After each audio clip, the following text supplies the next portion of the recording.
across the Americas and around the world. Once again, you're listening to the Hour of the Time. I'm your host, William Cooper, and in studio is Carolyn Nelson. Folks, I'm going to be on a little investigative trip here for the next week, and while I'm gone, you're going to hear reruns on both time slots.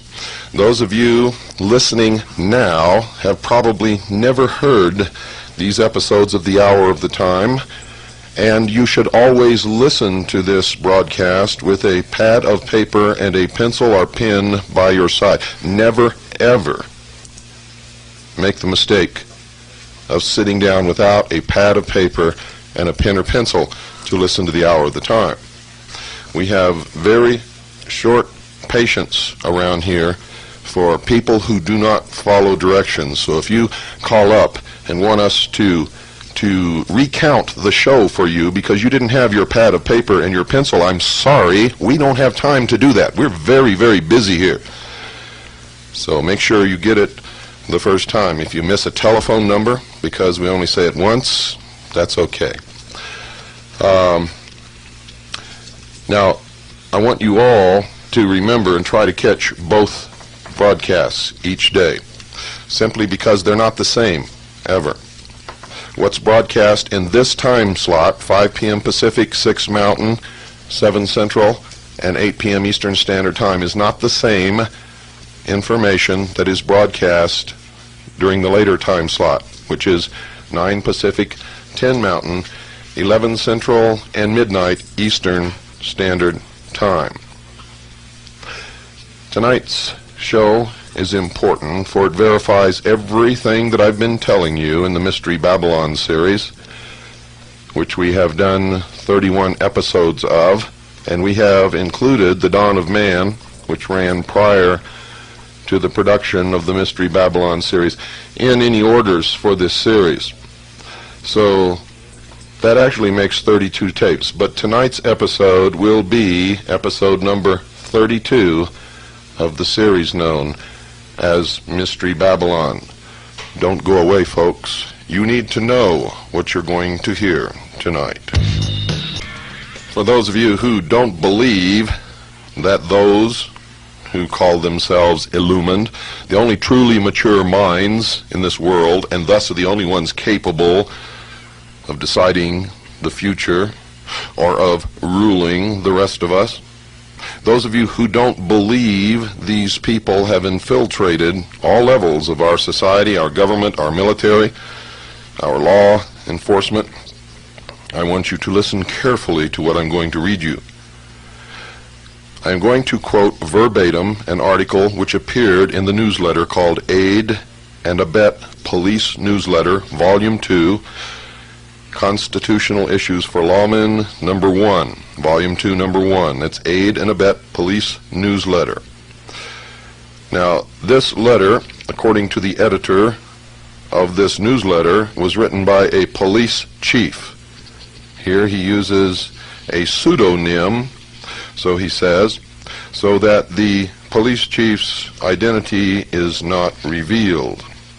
However, as you will find out if you have listened to our series on Mystery Babylon, this is not just a police chief. This is a highly degreed member of the Masonic Lodge. And he gives himself away with his symbology. For at the end of his article, he signs it, quote, "So mote it be," unquote. Aid and Abet is put out by Officer Jack McLam, who has been written up as one of the best police officers ever produced by the state of Arizona. We neither endorse him nor do we condemn him. As far as Kaji is concerned, our vote is not in yet on this organization. We know that in order to bring about the New World Order, they need to identify everyone who will uphold the real law, the Constitution, the supreme law of the land. They need to identify those people and get them out of positions of authority, and if necessary, take them out of society completely.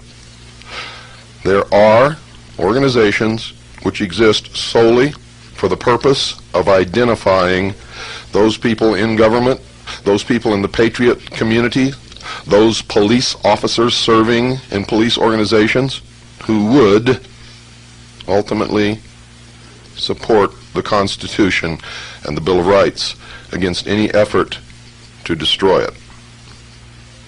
Aid and abet may be one of these means. We do not know that for certain. But if you listen to this letter, because it's signed with a pseudonym, may not be from a police chief at all, but may be from those who control aid and abet to tell the police officers what is expected of them in the New World Order. Again, we do not know this to be true, but we have discovered, ladies and gentlemen, in our investigations that those who oppose us, who would destroy us, use the Hegelian dialectic of political conflict resolution. They control both sides of every issue. They set in motion methods and means to identify their enemy and destroy their enemy before their enemy can hurt them. And that's why we have been on the losing end for literally thousands of years with these people. I now quote from this newsletter. To the question of, do some judges, prosecutors, and police officers today commit dishonest acts to put criminals away? I answer an unequivocal yes. But it is hoped that it is not done without just cause. True immorality exists only when the cause is not just. Notice how they've turned the definition of morality around. And he goes on, after more than 20 years of service to my fellow Americans, I realize what reality is. The truth is that today many judges, attorneys, police officials, and officers are devotees of the religion of secular humanism, myself included. Some of our members, mainly out of fear, will not admit that SH is a religion, that secular humanism is a religion. They are apprehensive that we might be treated as the so-called Christians have been treated under the doctrine of separation of church and state. Such fear might be well founded if this were 15 to 20 years ago. Not so today. Reason being, colleagues of our faith are, for the most part, in control of the agencies and organizations such as the ACLU, ABA, Justice Department, etc., that would normally protest such cases. Although this may at first seem unfair, it is not. But allow me to proceed, and I believe you will come to full understanding of this and many other important facts. My feelings are that it is time we shepherds open the eyes of our flock and further sort out those we cannot take with us into the 21st century. I'm going to pause here. In case you don't understand exactly what this man just said, I'm going to read this paragraph again to you. Remember, this is purported to be a police chief writing under a pseudonym to the police newsletter called Aid and Abet. Listen very carefully, ladies and gentlemen, and you'll see when I've labeled you sheeple, I have not been incorrect. Quote, my feelings are that it is time we shepherds open the eyes of our flock and further sort out those we cannot take with us into the 21st century. Now, those of you who thought that I was insane when I told you that if you don't go along with the New World Order, if you can't renounce your old religion and your old societal ways and your old morals and conform to the new age, you will be exterminated. They make no secret of this. I continue. Any that would deny that our religion of secular humanism is not a valid religion should do their homework. The Supreme Court decided that it is a religion some years ago in the Torcaso versus Abington, Abington versus Shemp, and in Torcaso versus Watkins cases. According to the High Court, it is, quote, belief, not body, creed, or cult, which appears to be the essence of religion, unquote. It further explains that, quote, belief refers to some sort of universal view of life, of the world of mankind, a belief that is held to be true about mankind, unquote. In essence, the Supreme Court said that one's religion can be, quote, any worldview with or without reference to God, theistic or non-theistic in nature, unquote. I hope this helps others to understand our faith. However, this of course is not the main point of my speech. I wish to address the abuse of police officers who ascribe, knowingly or unknowingly, to the moral tenets of our religion in regards to ethics and morals. Nationwide, our devotees are enduring horrible discrimination at the hands of a very hypocritical faction of society, the Christians. This discrimination comes as we humanists exercise our own religious beliefs and apply our morals, quote, on the job, unquote, so to speak. Yet other officers may apply their own individual belief systems, morals, and ethics at will without any condemnation. This is undeniable discrimination.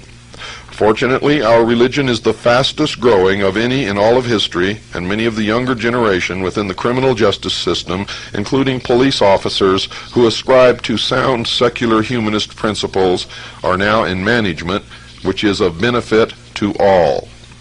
This does give us sway power and is a plus for our side. Still, there is far too much discrimination against those who would apply a most important principle of our religion, quote, situation ethics, unquote.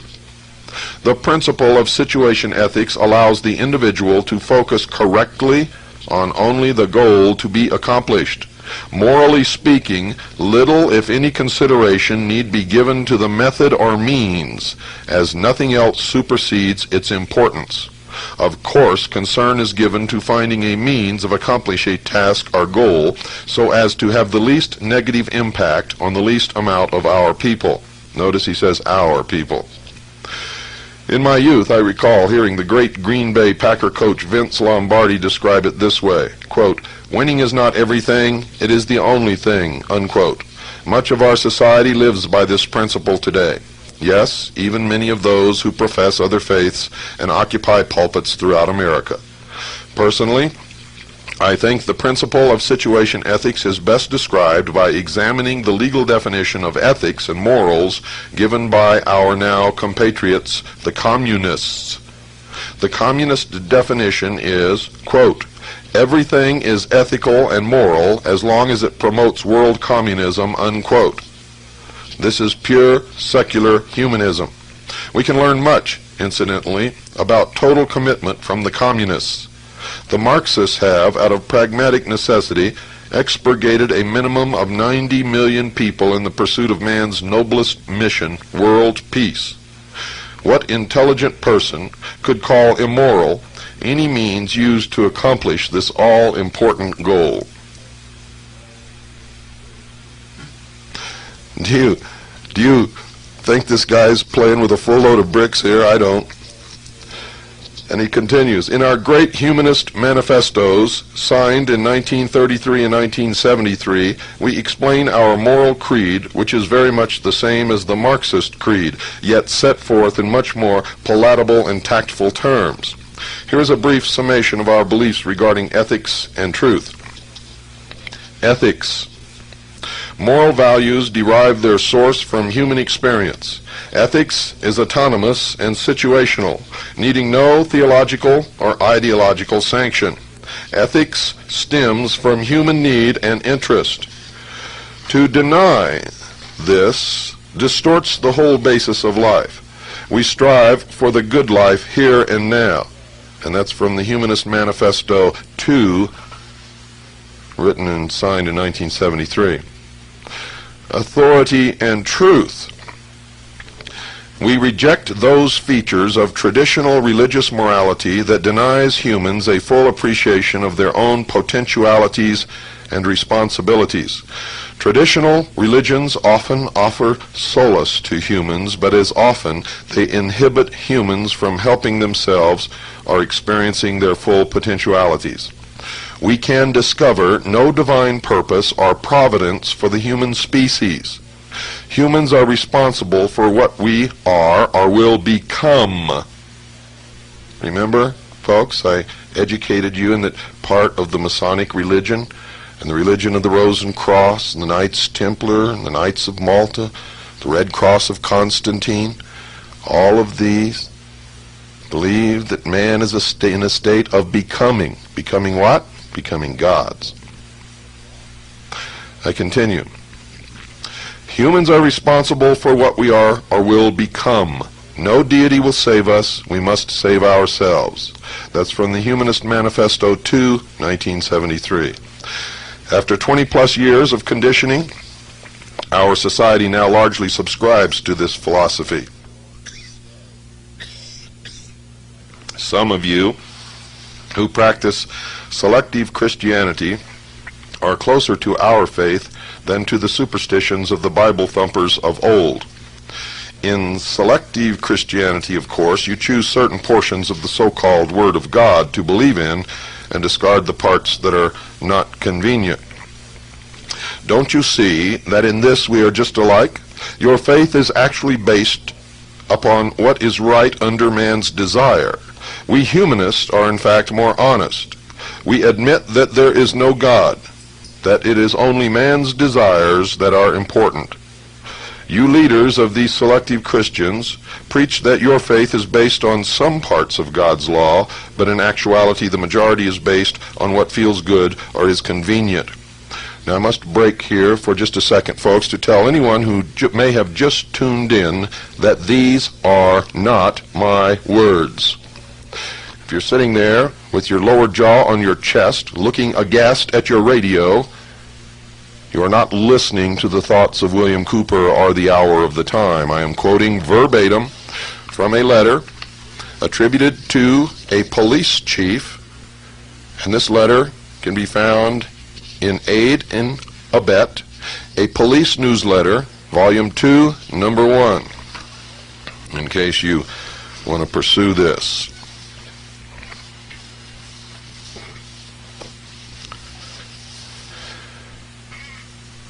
Quite obviously, I'm continuing now, quite obviously, America's government now operates under the guiding principles of humanism.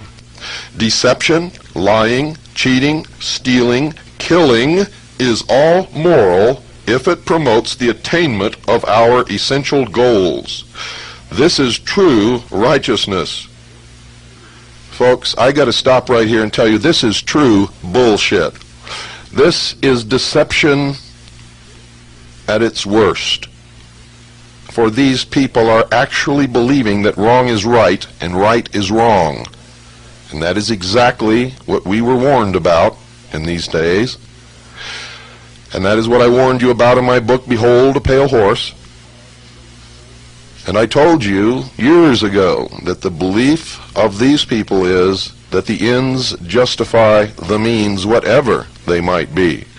If they must kill 2 billion people to make their dream come true, they will do it. Mark my words, they will do it. A prime example, I continue now, a prime example can be seen in the recent war against Iraq. Over 250,000 have lost their lives so far, and more are dying every day, all for the attainment of a higher good, the goal of our great humanist leaders, world peace through world government. You see, the writer of this letter understood what I understood about the Gulf War. It wasn't about Iraq taking Kuwait. It was, in fact, about a new world order. George Bush even stated that. He said in our speech, his speech, I should say, our fifth goal in the Middle East is a new world order. Though I would venture to say that he stated it as his fifth goal in order not to give it too much attention in the public eye. It was actually the first goal, ladies and gentlemen. I continue. This New Age teaching is the reason why, for example, a police officer, one of secular humanist persuasion, is likely to risk his very life to save a member of society one moment, and the very next moment take the witness stand and lie in order to win an important case. This is not to be considered immoral, given the particular standard of ethics upon which such an officer bases his morality, namely, that the end justifies any means. In other words, again, the higher good principle. Many people still do not understand this. They don't understand that this is why our presidents and their staffs, members of Congress, and hosts of others with leadership roles in America, lawyers, judges, etc., lie and cheat right alongside our dedicated humanist law enforcers. To repeat, all for the greater good of society, or in effect the system. And I add outside the letter written by the chief, if it is really a chief, ladies and gentlemen, that all of these people belong to the secret societies, the ones who lie and cheat and murder. And I continue. What the masses must be made to understand and never be allowed to forget is that this is for their own good. They should know by now that those who are actually in control of our government, as Colonel Oliver North explained, truly know what is best for the people. They must also know that under the New World Order, the justice system's primary mission will be to protect the system from the masses. It is precisely in view of this that we on the inside have been obligated all along to use the system to suppress dissenters as quickly as possible before any radical anti-world government, anti-humanist group can gain the upper hand. I must read that again, folks, for those of you who may be a little bit slow in understanding, and some of us are, especially with something that you can't quite grasp and never heard before. That's excusable. Again, what the masses must be made to understand and never be allowed to forget is that this is for their own good. They should know by now that those who are actually in control of our government, as Colonel Oliver North explained, truly know what is best for the people. They must also know that under the New World Order, the justice system's primary mission will be to protect the system from the masses.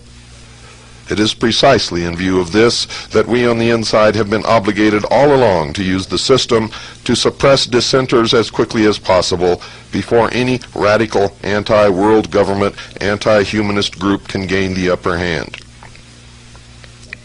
You're aware, of course, that the vast majority of Americans seek only peace and security. They hardly even realize that they have virtually made government their new god, to which they turn for the fulfillment of every need. Our New Age leaders, and we soldiers as their arms and legs, stand ready to give the masses all for which they pray. And ladies and gentlemen, I, William Cooper, in the hour of the time, have warned you that if you don't wake up, if you don't change the course of the future, that you would get exactly what you want, and that you would be slaves in a new world order. You see, to revert to the state of childhood means you must have a daddy. Some daddies aren't too nice, and even the nice ones restrict your personal freedoms until you reach the age of maturity. In this case, there will be no age of maturity, I can assure you. I continue with the letter. Let me repeat, our job within the criminal justice system today is to protect the plan, the system, and punish those that our leaders decide are enemies of that system. You doubted me when I said there was a plan, ladies and gentlemen? There is the verification that there is, in fact, a plan, an ancient plan. I continue. Of course now, as with our Soviet colleagues under New Age humanist situation ethics, we are not limited in the methods we may apply to win. We can therefore proceed with unobstructed haste to make the masses safe and peaceful. Let's look again at our example of that police officer who routinely risks his life for others and yet will lie on the witness stand to help his government win some case in court. If some of you are still surprised at this, then perhaps you haven't understood what I have been trying to convey, nor have you understood what your children have learned so well over the last 20 years within the government school system.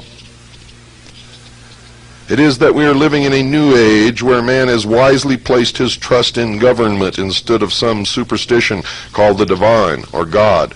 It is the old religious morals that have caused all of our problems. A new age calls for a new belief system, a new moral code, a new religion. It is exciting to see most all of the religions of the world coming nicely together, united in preparation to serve the new world order. Remember, I told you that your religious leaders are not really on your side, and all the churches that belong to the World Council of Churches are bringing you all closer to one religion which will not resemble anything that Christ taught.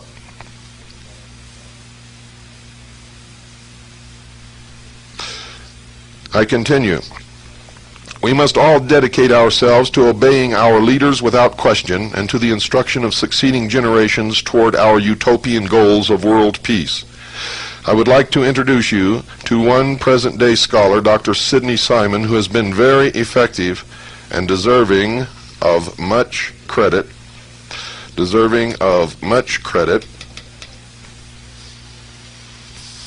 For his efforts in this work of re-educating humanity. He speaks plainly, and his meaning is unmistakable, as when he says, quote, "We do not need any more preaching about right and wrong. The old thou shalt nots simply are not relevant," unquote. He goes on to explain to the child educators he is addressing that, quote, "Values clarification," unquote, is a method for teachers to change the values of children without getting caught. Values clarification is just another term for situation ethics. A book in use by educators called Weep for Our Children spells out values clarification as part of the new morality. Listen to this carefully. This is a book in use by teachers teaching your children right this moment. It's called Weep for Our Children. Quote, "It's okay to lie. It's okay to steal. It's okay to have premarital sex. It's okay to cheat or to kill if these things are part of your value system and you have clarified these values for yourself. The important thing is not what values you choose, but that you have chosen them yourself freely and without coercion of parents, spouse, priest, friends, ministers, or social pressure of any kind," unquote, and that makes me very, very angry. That's one of the reasons my daughter is not in school and never will be in school. She already knows more now than most children twice her age from the homeschooling that she gets.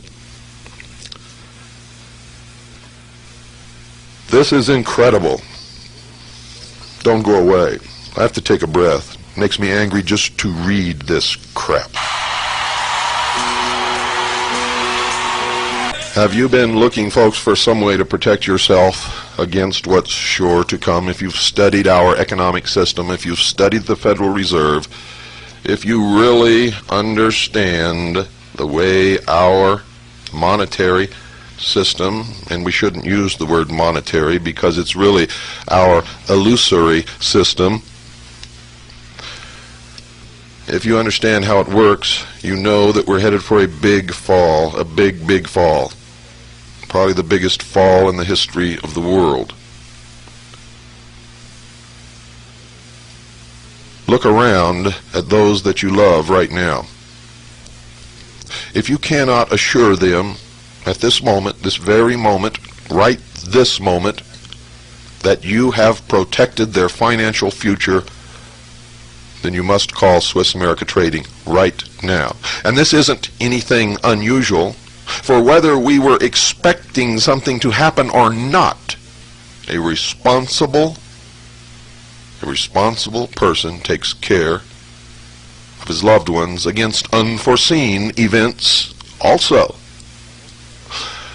Most Americans have fallen in to a very, very bad habit. They have nothing whatsoever to fall back upon. And if they were to sell everything that they own, the average American family would be left with approximately 2,500 fraudulent, counterfeit, usury Federal Reserve notes, the value of which are constantly declining. Always. Always. For it has to make the debt economy work.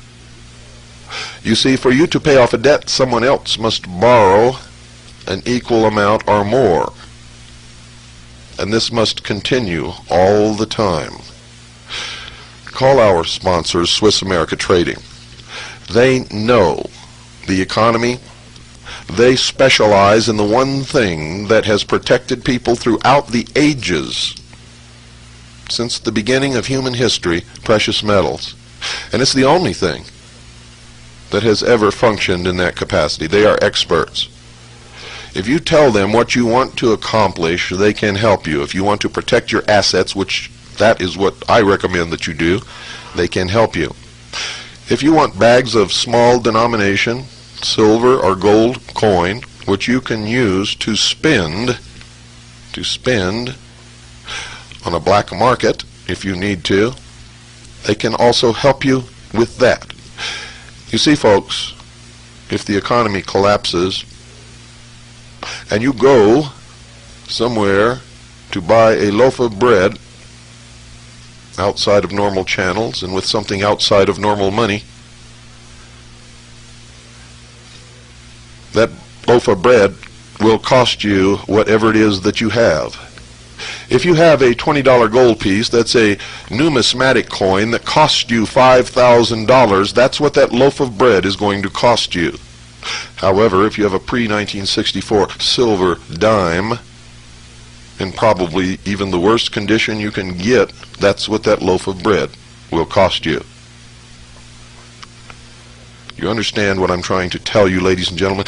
If you want to get into precious metals and you think you're going to make a big killing on precious metals, they can help you with that too. But that's not their purpose of sponsoring this program, nor is it mine and delivering this message to you. Call Swiss America Trading now, 1-800-289-2646. That's 1-800-289-2646. They're honest. If you ask them for a buyback policy in writing, they will give it to you. They will disclose every single item in your contract with them, no matter what it is. And when all of the other companies have fallen by the wayside, they will still be there solid as a rock, as they always have been. For these other companies come and go, and they usually, as is the case now with all of them, spring from people who either worked for or were customers of Swiss America Trading. And then invariably, like mean, misspirited dogs, they turn against those who taught them what they know in order to make their livelihood. Swiss America Trading is an honest company with an honest staff, and I have never met in my entire life a man that I prize as a friend any more than I do Craig Smith,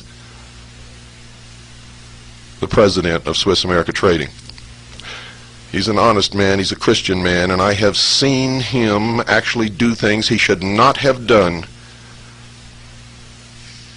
to make customers happy. My recommendation when I mediate is to stick to the terms of the contract.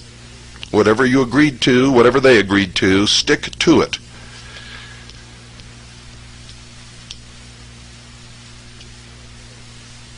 Swiss America Trading usually gets took a little bit in these transactions when somebody has a little larceny in their heart, but most people do not.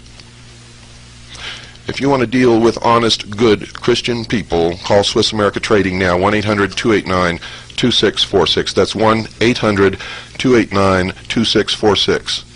I back them with my personal reputation, ladies and gentlemen. And if you know me, you know I don't just do that for anybody. Not only that, but I do not make one single penny from Swiss America Trading. They pay for the airtime. Their checks go directly to the radio station. Not 1 cent goes into my pocket.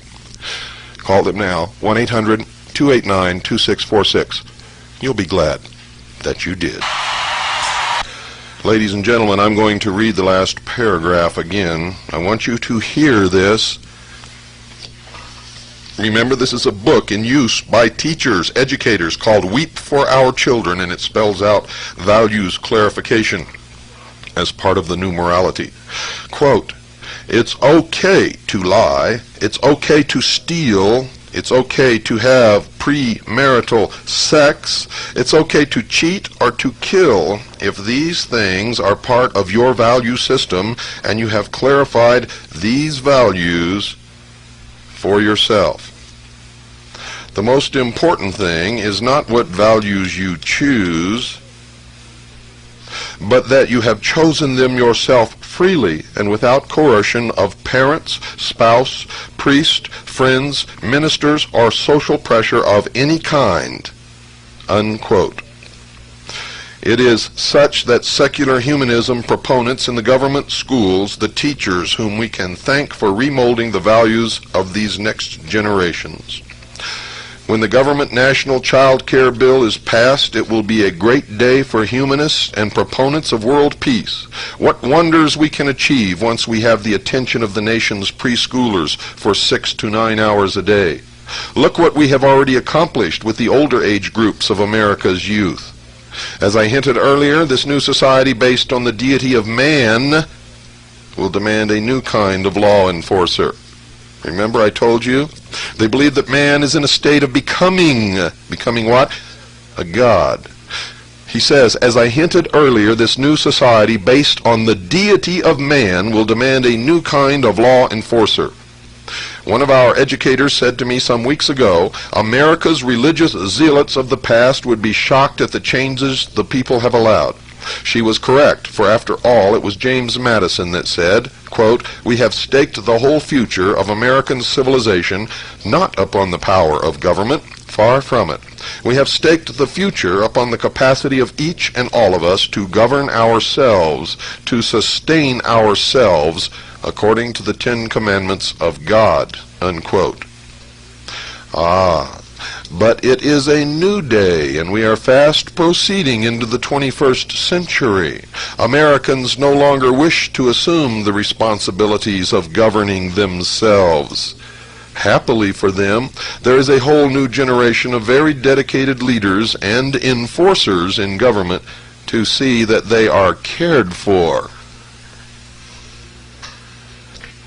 Let me address for a moment the question of police manpower. As the citizens relinquish out of fear more of their rights, more enforcers are required to regulate and supervise the people's activities so that they remain safe and peaceful. Who would have thought 100 years ago that the integration of fear of literally everything would have been the answer to establishing the New World Order? Credit for this innovation goes to the free thinkers of the last generation. And folks, if you think he's wrong, just look at yourselves. Look what you put up with. Look what you've allowed to happen. Look at the state our nation is in. Look at the fact that we've already lost most of the Bill of Rights, the portion of the Constitution known as the first 10 Amendments. You all file and pay income taxes which you are not required to file or pay. You do everything out of fear. And that's why you're known as the sheeple. Most of you. Not all, but most, without any doubt. Most of you That title fits like a handmade pair of Italian shoes. It's very comfortable, isn't it? Isn't it?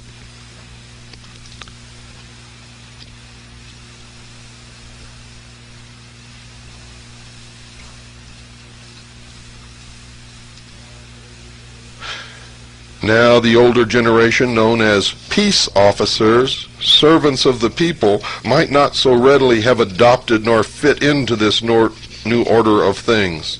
Fortunately, this has not posed too great a problem due to the fact that they are rapidly being replaced through natural attrition, in effect death or retirement. And now Hillary's running around the country, folks, wants to open a dialogue on euthanasia. Timely, isn't it? I continue. The next 7 to 8 years will see the last of them removed. At the same time, police agencies are of necessity attempting more and more to screen out before hiring those prospective officers who believe in the old religious superstitions. This is wise because these zealots will not do the things that will be required of them under the new system. Those remaining police officers who openly profess a belief system steeped on old world religious fundamentalism can be and are being phased out on any number of charges such as can be substantiated over time or with the help of a little innovation on the part of new management. And we believe that this organization, Aid and Abet, may be the organ used to identify those police officers. I continue. Before I continue, I better clarify, folks. We believe that, and we have good grounds for our belief. However, we cannot prove it. You must make up your own mind, yourselves. I continue. Some of these old-time officers complain that this type of job discrimination is unconstitutional and immoral. But we know they are wrong. Under situation ethics, all things are moral as long as they promote the goal. Therefore, they are not being removed for any evil cause. They are incompatible and simply non-functional for the duties that will be required of them. You might ask yourself, ladies and gentlemen, what are the duties that will be required of them? I think you've already seen some examples at Ruby Ridge and Waco, Texas, and many other places. And I go on with the letter. I feel I need to say again that if a professional police officer must lie against those who violate the law, then it is moral. The same is true when government judges and attorneys withhold evidence and witnesses from the jury to win their cases. When a politician lies to win an office or makes deals that promote the new order, it is moral. Let me tell you what is truly immoral. I will use the issuance of traffic citations as only one example. True immorality is when 5 out of 10 good upstanding citizens take the witness stand, swear an oath to their God, and then proceed to fabricate lies to get out of their tickets. This our enforcement officers witness daily in court. To them, this is not only immoral, but highly hypocritical. The enforcer's dishonesty helps society as a whole. If a government agent lied for personal reasons, then it would be immoral. If done for the betterment of mankind, it is not. And that is the most important lesson I bring you today. It is one thing when a leader or agent of government has to lie or otherwise deceives his subjects. It is quite another when an ordinary individual from among the masses, quote, bites the hand that feeds him, unquote, by lying to those who are bringing salvation in this brave new world. Do we see this important difference? The old world understood that it was the greatest of sins to lie or to deceive God. The generations of devotees that wish to enter the new world must likewise be brought to the understanding that it is the greatest of sins to lie to deceive their new God government. Any such disloyalty would surely hamper the progress of those engaged in ushering in the glorious New World Order. We are not concerned with the few who may resist this new order, for out of pragmatic necessity their fate has been amply allowed for in the master plan. What we are most concerned about at present is that the obedient masses be made to understand that it is detrimental to progress for them to suggest that their supervisors wallow under the pressure and futility of the antiquated superstitions, morals, and dogma of the past. There will be some difficult changes facing the person entering this new society. On these issues, however, we can assure the people there will be no compromise. Thank you for listening. May the blessing of the new order come swiftly upon us. So mote it be. So mote it be is taken directly from the initiation ceremonies of the Scottish Rite of Freemasonry, and you will hear it nowhere else, ladies and gentlemen. Whoever wrote this was a highly degreed Freemason of the Scottish Rite, and he is, under a pseudonym, explaining the true purpose, the true religion, and the true plan for the religion that those who frequent the lodge actually adhere to. So you see, in Aid and Abet, a police newsletter, Volume 2, Number 1, all of the police officers who subscribe to this newsletter are the good guys. The good guys. They have been delivered a warning from a police chief under a pseudonym which makes it very plain what will happen to any police officer who does not go along with the New World Order.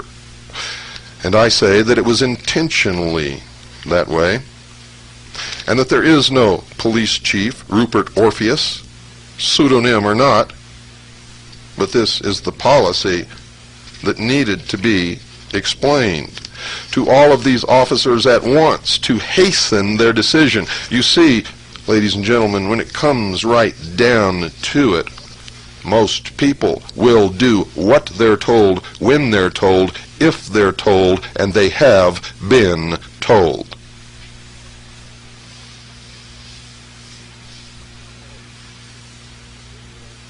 I hope that you are intelligent enough to understand what you have just heard and exactly what it means.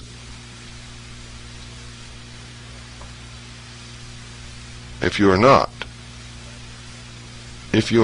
dear sheeple, God have mercy upon your soul. You're going to need it.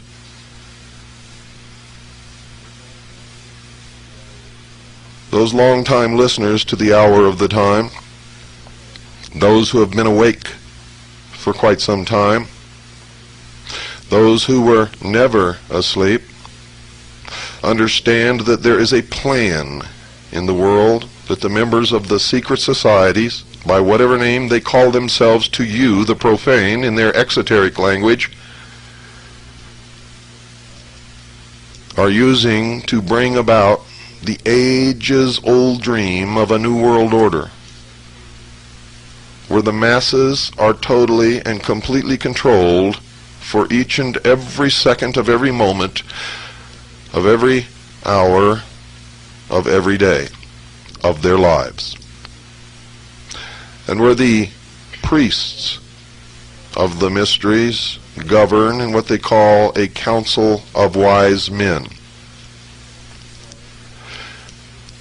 The public at large will not know much about this council of wise men, for there will be at the head of this council a charismatic religious and political leader. This is necessary, for the public needs somewhere to vent their emotions, their elations, their angers. And it will make no difference if they topple this leader from his throne. The real leaders will remain untouched as they have remained untouched throughout the history of the world. Those of you who really believe that this hick, William Clinton, is leading this nation and making the decisions,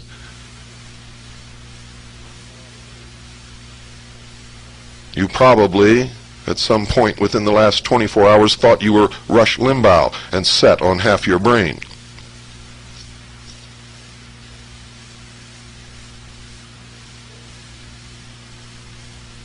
And those of you who believe that you really have a choice at election time,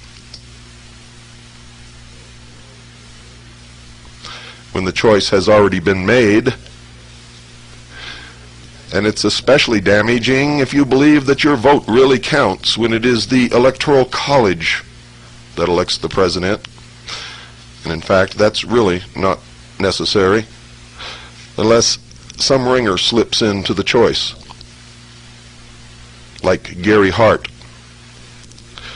Didn't you wonder why Gary Hart was completely and totally destroyed forever because someone photographed him on a boat with one woman not doing anything wrong?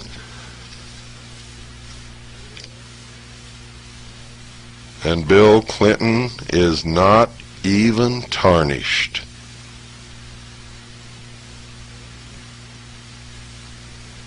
Don't you understand?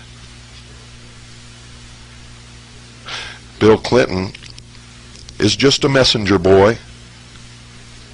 And if he gets impeached, it will not solve anything. And those of you running around signing petitions to impeach William Clinton had better read the Constitution of the United States of America.